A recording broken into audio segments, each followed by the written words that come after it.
na ng task force na handang rumesponde sakaling lumalang sitwasyon sa Bulkang Kanlaon.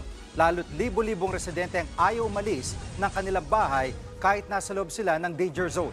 Nasa frontline balitang yan si Brian Castillo. Bulkan ang kalaban ng mga residente sa Negros Island. Sakaling pumutok pa yan ng mas malakas, ang magagawa lang natin ay ang dumistansya sa malayo. Ganyan kaimportante ang abiso ng FIVOX na dapat walang tao sa 6-kilometer permanent danger zone ng Bulkang Kanlaon. Hindi tayo nananakot, but this is the reality. Bulkan po itong kaaway natin. Distansya lang po ang solusyon dyan. Kahit pa ulit-ulit po yung pumutok, wala pong mamamatay.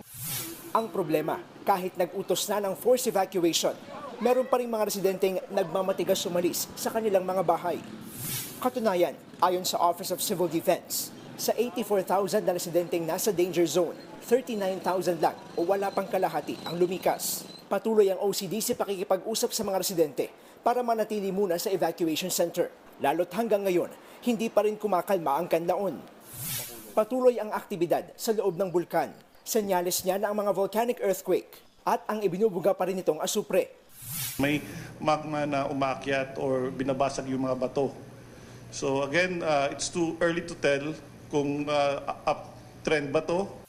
Sa ngayon, bumuo na ang NDRRMC ng Task Force Kanlaon na mangunguna sa pagresponde.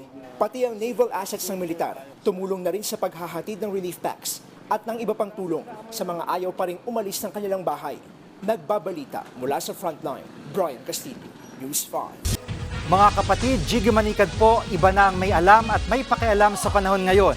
Para sa konkreto, kumpleto at komprehensibong balitaan sa Frontline, mag-follow at mag-subscribe sa social media pages ng News 5.